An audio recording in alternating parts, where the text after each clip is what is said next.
Hey, everybody. Welcome to the patch. Welcome This to week, the patch. Welcome. Gus, Burnie, Ashley, Gus. I guess Naughty Dog announced that this upcoming DLC will be the only story DLC they're releasing for Last of Us. Which I find interesting, especially for Naughty Dog being a very cinematic, story-driven company. Yeah, well, I guess the first one was multiplayer. This second one, which they've announced is coming out on February 14th, on Valentine's Day, so we can all have a romantic zombie holiday. And then the third one is going to be multiplayer as well. So I don't know why everyone's kind of surprised by that. They said initially that their season pass or whatever it is will contain 2 multiplayer and 1 single player.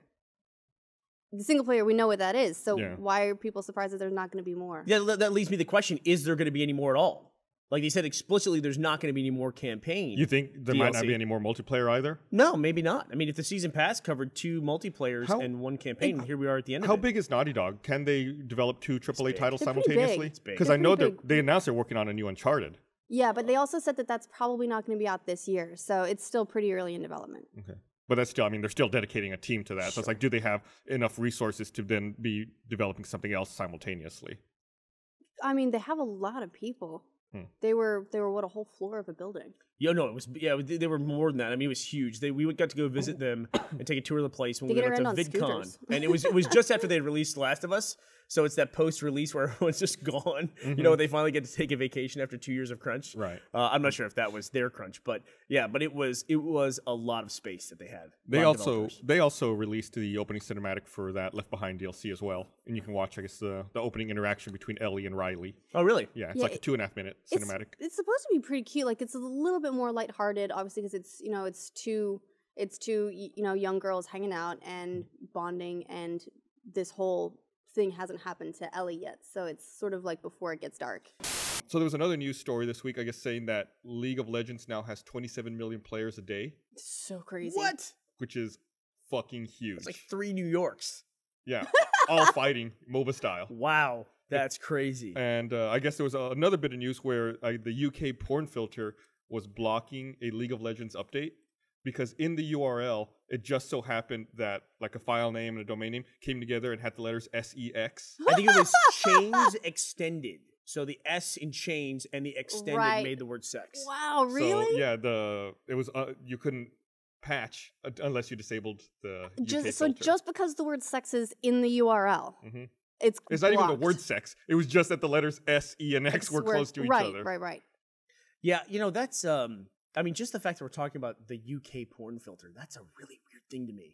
And it would catch something like this. There's a UK porn filter. Well, here's another weird thing about that is, isn't the UK always been much more comfortable with like sexual content than violent content? That's one of the things where the US is different to most other regions. Is typically the US is super strict about sexual content in like all forms of entertainment of all kinds, or advertising, but open to violence, and most other regions are open to sexual content but not violence. So, and yet they have a porn filter that's so strict that if the words SEX are next to each other in a URL, it's blocked. Yeah, the way to fix it, I guess it only affects, it's a new program, and it only affects anyone who signed up for a new ISP in this month, and the fix is to call your ISP and ask them to unblock porn.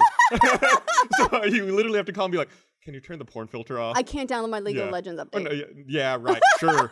Wink. There you go, download your updates. I have a very specific porn I like. It's a 27 million group thing. I'm into really specific stuff. It is multiplayer, I suppose. Exactly right. Taking that definition to its most extreme possible literal interpretation. Did you guys see that people were writing that Gone Home and BioShock share the same universe? I saw that. That's because I guess in BioShock, or you explain it. You're obviously looking at the story. Well, yeah. I've actually got an article on Polygon pulled up, and it just says the connection links to Minerva's Den, downloadable content for BioShock 2, a title that I guess the Gone Home guy worked on. So. In the DLC, players can find a video game created in the 50s called Spitfire. Gone Home plays homage to this with Super Nintendo title Super Spitfire. Even the game's publisher, CMP Interactive, is a nod to Minerva's Den protagonist, Charles Milton Porter.